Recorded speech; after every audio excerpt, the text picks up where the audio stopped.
8 आयत वो लड़ा बढ़ा और उसका दूध छुड़ाया गया, और इसहाक के दूध छुड़ाने के दिन अब्राहम ने बड़ा भोज किया। तब सारा को मिस्री हाजिरा का पुत्र जो अब्राहम से उत्पन्न हुआ था हंसी करता हुआ दिखाई पड़ा। इस कारण उसने अब्राहम से कहा, इस दासी को पुत्र सहित निकाल दे, क्योंकि इस दासी का पुत्र मेरे पुत्र इसहाक के साथ भागी नहीं होगा। ये बात अब्राहम को अपने पुत्र के कारण बहुत बुरी लगी, परंतु परमेश्वर ने अब्राहम से कहा, उस लड़के और उसकी दासी के कारण तुझे बुरा ना लगे। जो बात सारा तुझसे कहे उसे मान, क्योंकि जो तेरा वंश कहलाएगा वो इसहाक से ही चलेगा। दासी के पुत्र से भी मैं एक जाति उत्पन्न करूंगा, इसलिए कि वह तेरा वंश है। इसलिए अब्राहम ने तड़के सवेरे उठकर रोटी और पानी से भरी चमड़े की थैली भी हाजिरा को दी और उसके कंधे पर रखी, और उसके लड़के को भी देकर विदा कर दिया। वह चली गई और बेर्शेबा के जंगलों में भटकने लगी। अब यहां पर बाइबल कहती है, जब हम इजरायली लोगों की, इब्रानी लोगों की स्टडी करते हैं, हमें मालूम है कि वो 3 से 9 साल के बीच में दूध छुड़ाते थे, और जब हम 3 साल का अगर उसे समझते हैं तो उस समय जो इश्माइल था वो 17 साल का था जब उसका दूध छुड़ाया गया और बड़ा भोज हुआ। उस भोज के दिन उसे बाइबल कहती है कि वो इश्माइल हंसी करता हुआ दिखाई पड़ा सारा को, और हंसी करने का ये हंसी वो नहीं थी जो परमेश्वर ने सारा को दी थी, प्रफुल्लित करने वाली ये हंसी थी 6711 हंसी थी, ठट्ठे वाली हंसी, मजाकिया और शैतानी हंसी। और जब सारा ने उसे देखा कि इश्माइल की इंटेंशंस जो थी वो सही नहीं थी। एक ग्रेट व्यक्ति की लाइफ में वो नहीं होता जो आम व्यक्ति की लाइफ में होता है। जब एक व्यक्ति खुदा के द्वारा बुलाया गया होता है तो वो खुदा की खास रेडार में होता है, और खुदावंद उसके खाने पीने चलने फिरने उसकी लाइफ के बारे में पूरा ध्यान रखते हैं और केयर करते हैं और वॉचफुली उसे देखते हैं। परमेश्वर ने कहा, इसहाक से तेरा वंश कहलाएगा। लेकिन सारा ने जब देखा कि ये लड़का परमेश्वर के इस प्लान को चौपट कर सकता है, क्योंकि उसे वो अपने लड़के के लिए थ्रेट लगा। और जो लेडीज होती हैं उनमें एक खासियत होती है, आदमी को अगर परखना है तो लेडीज को ज्यादा मालूम है। बंदे भी परख सकते हैं अगर उनके पास एक गिफ्ट है डिजर्निंग ऑफ स्पिरिट का, आत्माओं की परख का, तो ये तो गिफ्ट हो गया। लेडीज के अंदर ये इनबिल्ट है, ये उनका एक गिफ्ट लगा लो कि एक सांसारिक तरीके से उनके पास एक ये बुद्धि है परखने की। तो सारा ने जो जज किया वो रॉन्ग जज नहीं किया। उसे मालूम था कि ये व्यक्ति की इंटेंशंस वेरी रॉन्ग। ये इस लड़के के लिए, मेरे बेटे, सिर्फ उसके बेटे की ये बात नहीं थी, ये बात थी परमेश्वर की योजना की। ये बात थी अब्राहम, इसहाक, याकूब के बीच में से निकलने वाले यहूदा, यहूदा के बीच में से निकलने वाले दाऊद, दाऊद के बीच में से निकलने वाले सुलेमान और जीसस क्राइस्ट की, और उसके बीच से जीसस के बीच में से निकलने वाले हम लोगों की। तो खुदावंद ने उसको ये गिफ्ट दिया था। आप मेरी बात को ध्यान से समझना, ये उसके बेटे की बात नहीं थी, ये बात थी परमेश्वर के प्लान की, ये बात थी परमेश्वर की योजना की, ये बात थी परमेश्वर की प्रतिज्ञा की जो खुदा ने कहा था तेरे वंश में से राजा उत्पन्न होंगे। ये बात थी परमेश्वर की साल्वेशन की योजना की जो परमेश्वर ने संसार के लिए बनाई हुई थी, और वो इसहाक के साथ थी। कई बार आप देखते हैं इस दुनिया में कुछ ऐसे व्यक्ति हैं, अगर आप उनको टच करेंगे आप बिना श्राप के लौटेंगे नहीं। हाँ, ऐसे मैन ऑफ गॉड अगर आपने उन्हें टच किया, आपकी लाइफ में उथल पुथल होना लाजमी है। कारण वो नहीं है, आप बोलेंगे मैं भी विश्वासी हूं, वो कौन सा ज्यादा विश्वासी है? नो नो नो नो, कारण है प्लान ऑफ गॉड। एक व्यक्ति के ऊपर जिसके ऊपर परमेश्वर की एक बड़ी योजना है, और उस योजना के साथ खास तौर पर सोल्स और लाखों करोड़ों रूहें जुड़ी हुई हैं, उसको परमेश्वर अलग तरीके से ट्रीट करता है। हालेलुया। तो उनको टच करने का मतलब है आपने पंगा लिया और उस पंगे से आप छूट नहीं सकते। और अब मैं आपको ये इसलिए बता रहा हूं कि बाइबल टीचिंग का मतलब है परमेश्वर की गहराई को समझना, उसके हार्ट को समझना, उसकी सोच को समझना, परमेश्वर की थिंकिंग को समझना, किस तरह से वो कार्य करता है। हमारे बॉस का अगर नेचर ही हमें नहीं पता तो हम कैसे बरकत लेंगे, कैसे प्रमोशन लेंगे। अगर हमें ये मालूम ही नहीं है हमारा बॉस कैसे सोचता है, क्या पसंद और क्या नापसंद करता है, तो हम बरकत को कैसे लेंगे। और इसीलिए अब जब बाइबल कहती है कि सारा को यह मालूम हो गया, उसे वो हंसी करता हुआ दिखाई पड़ा। हाँ, हो सकता है वो 17 साल का नया नया जवान हुआ। हाँ, बोल रहा होगा तुझको ऐसे घुमा दूंगा मैं, ऐसे मारूंगा, कहां जाएगा तू, छोटू सा, कुछ भी उसने कहा होगा। पर सारा को मालूम हो गया कि ये लड़का इसके लिए थ्रेट है। हालेलुया। कैन ने हाबिल को मार दिया और कैन एक दुष्ट आदमी था। तो सारा को वो स्टोरीज मालूम थी कि हमें प्रोटेक्ट करना पड़ता है।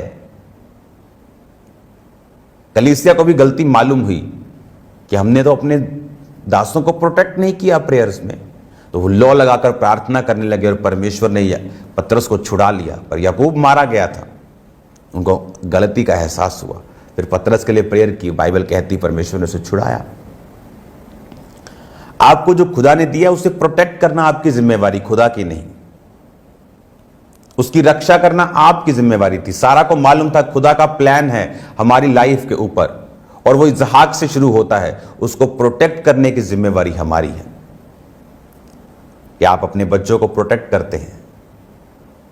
क्या आप अपने दर्शन को प्रोटेक्ट करते हैं, उसकी रक्षा करते हैं? आपको तो यही तक मालूम नहीं है आपके बच्चों के दोस्त कौन हैं, वो किस परिवार से आते हैं, उनका बैकग्राउंड क्या है। आपकी लड़की की जो सहेली है वो किस तरह की बैकग्राउंड की है। जात कोई भी हो सकती है, उससे कोई लेना देना नहीं, ये सब संसार की बनाई हुई चीजें हैं। लेकिन बोलते हैं एक बेटी अपनी मां पर, एक बेटा अपने बाप पर जाता है। मोस्टली सब सब सब टाइम नहीं होता ही, लेकिन आपको यह मालूम होना चाहिए आपके बच्चे किसके साथ मिलते हैं, आपके बच्चे क्या करते हैं। हालेलुया। अगर हमने किसी घर में कोई ड्यूटी दी है अपने बच्चे के साथ किसी को रहने की, तो उसको सिखाया जाता है कि ये बच्चे हमारे हैं, इनके साथ इमोशनली अटैच हमें करना है, तुमको इनको हमारे साथ, हमें इनके साथ, खुद नहीं होना है। आप लोगों की सफलता को देखते हैं, कुछ लोग कॉपी कर सकते हैं preaching style, teaching style, prayer style, but अंदर की जो डीप थिंग्स हैं उनको वो कॉपी नहीं कर सकते। इसीलिए वो रिजल्ट भी कॉपी नहीं होता, क्योंकि वो अंदर की तैयारी है जिसे प्रीच नहीं किया जा सकता। और ऐसी हजारों चीजें हैं, लेकिन परमेश्वर आपको बुद्धि देगा और मैं आपको सिखाऊंगा यीशु मसीह के नाम में। अब सारा को वो थ्रेट दिखाई पड़ा और उसे मालूम हो गया कि ये व्यक्ति जो हंस रहा है, मॉक कर रहा है, ये वो हंसी नहीं है जो एक बड़ा भाई छोटे भाई को देखकर कर रहा है। ये मॉक वाली, ये हंसी वाली, ठट्ठे वाली, मजाक वाली और शैतानी हंसी है। और जब उसने अब्राहम को कहा कि इस दासी को पुत्र सहित निकाल, तो अब्राहम ने गुस्सा किया, उसको बुरा लगा, क्योंकि वो उसका बेटा था। उसको अच्छा नहीं लगा, उसको बुरा लगा, डिसएग्रीमेंट हुआ। परमेश्वर ने इंटरफेयर किया। जो लोग परमेश्वर के साथ जुड़े होते हैं, जो वो कंफ्यूजन, डिसएग्रीमेंट में होते हैं, तो खुदा उनसे बात करता है। इसीलिए जो लोग परमेश्वर में नहीं, वो लड़ पड़ते हैं, लड़ाई झगड़े पे उतर आते हैं। घर में छित्तर पनीर की रोटी होती है, छित्तर भी और पनीर भी। लेकिन जब परमेश्वर आपका सेंटर होता है तो कई बार परमेश्वर इधर बात करके काम ठंडा कर देता है, कभी इधर बात करके ठंडा कर देता है। तो परमेश्वर ने अब्राहम को बोला, अब्राहम जो तेरी पत्नी ने कहा उसे सुन, उसकी बात का बुरा मत मान, और जो वो कहती है वो कर। अब्राहम शॉक, व्हाट, क्या को बोल रहा है खुदावन, इसको निकाल देना है। अब्राहम के मन में बहुत सारे प्लान्स थे, जब ये बड़ा हो रहा है मैं इसको ये एरिया दे दूंगा, इसको ये वाला काम दे दूंगा, इसहाक को मेन वाला दे दूंगा, इसको बड़ा कर दूंगा, इसको ऐसे कर दूंगा, इसको भी नहीं छोड़ूंगा, इसको भी ब्लेस करूंगा। इंसान की प्लानिंग परमेश्वर की प्लानिंग सेम हो, ये पॉसिबल नहीं। कई बार परमेश्वर आपको फालतू के बंधनों में नहीं रखना चाहता। हालेलुया। कई बार वो आपको फालतू के बॉन्डेजेस में, फालतू के लोगों के बंधनों में जो आपके लिए फ्रूटफुल नहीं, वो नहीं रखना चाहता। कभी डरो मत, जब लोग आपकी लाइफ से जाए, कभी भी आनंद मनाओ। लूत ये बात नहीं कह सकता था, क्योंकि अब्राहम से अलग होकर उसे कुछ दिन शारीरिक आनंद तो मिला, फ्री, कोई हिड़क चिड़क नहीं, लेकिन एंड में उसका नाश हुआ।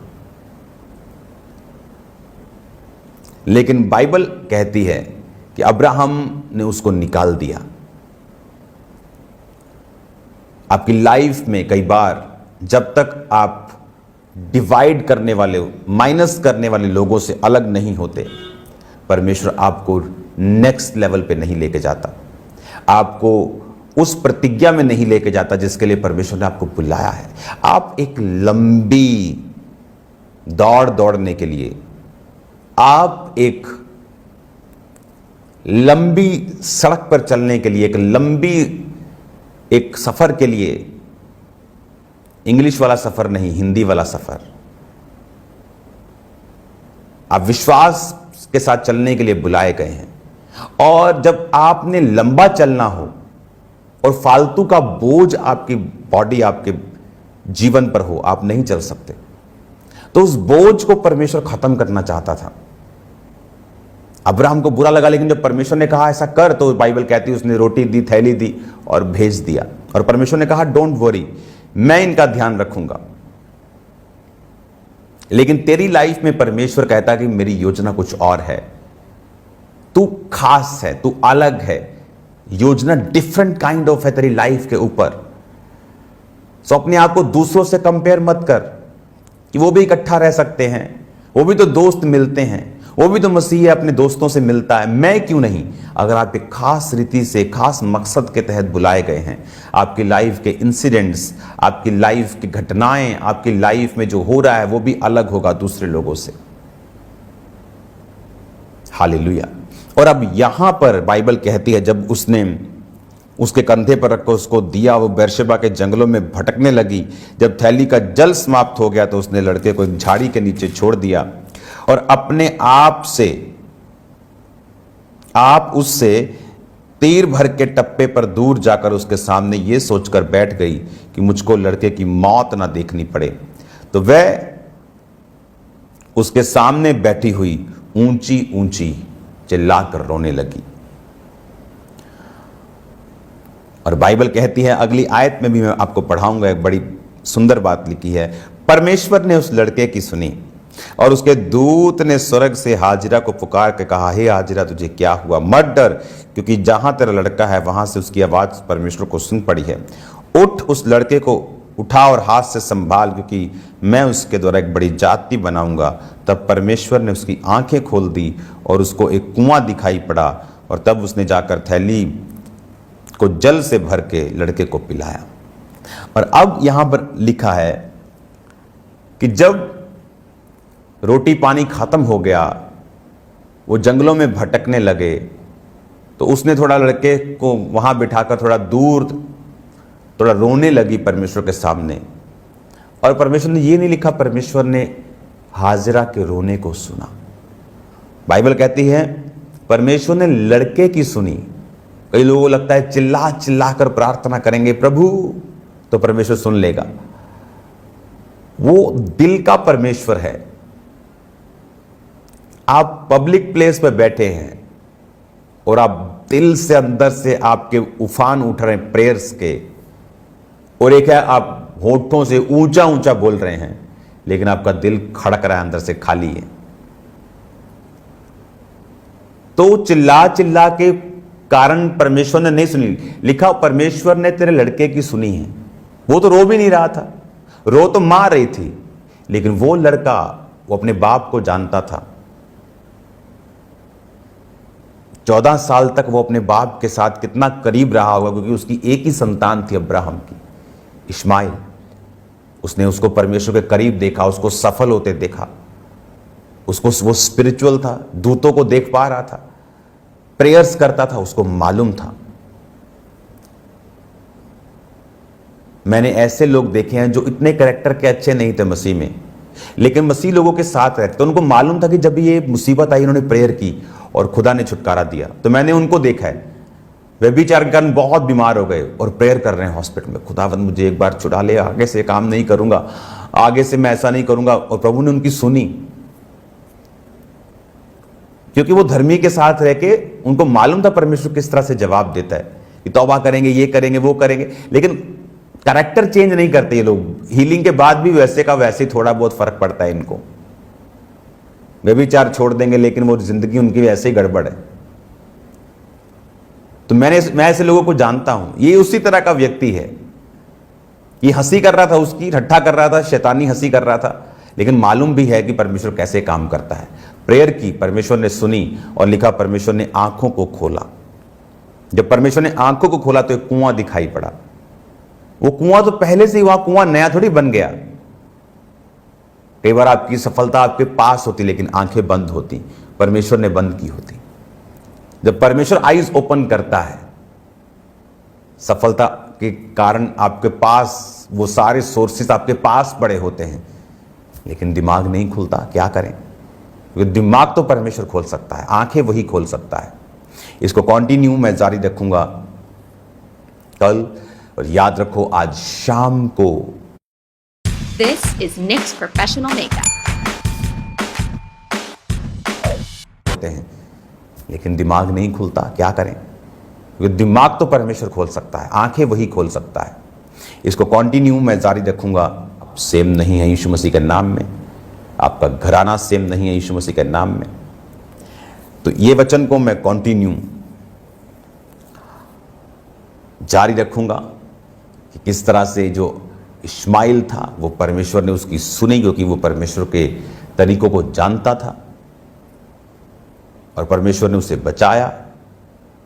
फिर बाइबल कहती है उसकी मदर ने मिस्र से एक औरत मंगवाई और उसके बाद उसका वंश शुरू हुआ। उसके बारे में हम अगले सुबह कल 1 बजे हम बात करेंगे। God bless you all. शाम की प्रेयर, माउंटेन्स की फायर प्रेयर्स को करना नहीं भूलना। अग्रेसिव प्रेयर्स, सामर्थी प्रेयर्स शैतान की जड़ों को हिलाती हैं, आपकी विश करना नहीं।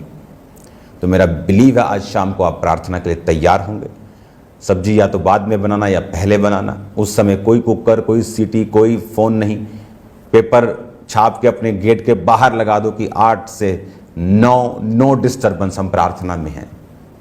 हालेलुया। सीरियस वे के साथ हम प्रेयर करेंगे। जेन्युइन और सीरियस रीति के साथ प्रार्थना जो की जाती है उसका रिजल्ट हमें दिखता है। Hallelujah. God bless you all. अपने हाथों को उठाओ। खुदा बाप तेरा पवित्र आत्मा इनकी जिंदगी में बड़े अजीब और अचंभे कार्य करे। आज प्रार्थना पहाड़ में शामिल होने वाले लोग तेरे नाम में चंगे हों। जितने बीमार आज भी स्क्रीन के सामने तेरे नाम में हील हों। शैतान से खुदावंद अज्ञानता से इन्हें मुक्ति मिले और ये तेरे नाम में बरकतों को हासिल करें। शैतान की कोई योजना इनकी जिंदगी में कार्य न कर सके। ये वचन इनको हाई विजडम, ऊंचे प्रकार की बुद्धि दे जो आम के पास नहीं होती। खुदावंद, जो हर एक व्यक्ति आम लोगों के पास नहीं होती, ऐसी बुद्धि इनमें वास करे प्रभु यीशु मसीह के नाम में। आमीन, आमीन। Hallelujah, hallelujah. मेरा दिल तो है इसको मैं कंटिन्यू करूं, लेकिन मैं आपको ओवर खुराक नहीं देना चाहता कि आप कल मिस कर जाएं। तो मैं आपको बैलेंस फूड दूंगा। क्योंकि अगर मैं बैठा रहूं तो मैं 6 घंटे बैठकर आपको सुना सकता हूं, लेकिन मैं आपको बैलेंस्ड फूड दूंगा ताकि आप कल रोज आए, मिस ना करें, और आप बरकत को पाएंगे। खुदावंद की जो गहराई होगी वो आपके जीवन में काम करेगी। उत्पत्ति के साथ साथ हम गिनती की पुस्तक को भी अगली बार से पढ़ना शुरू करेंगे, और बाइबल कोर्स जो 1 ईयर रीडिंग वाला है वो भी आप अपनी स्क्रीन पे देखेंगे। God bless you all. शाम को मिलते हैं खुदावंद की प्रेजेंस में, और कल मिलते हैं दोपहर को फिर 1 बजे खुदावंद की प्रेजेंस में। God bless you all.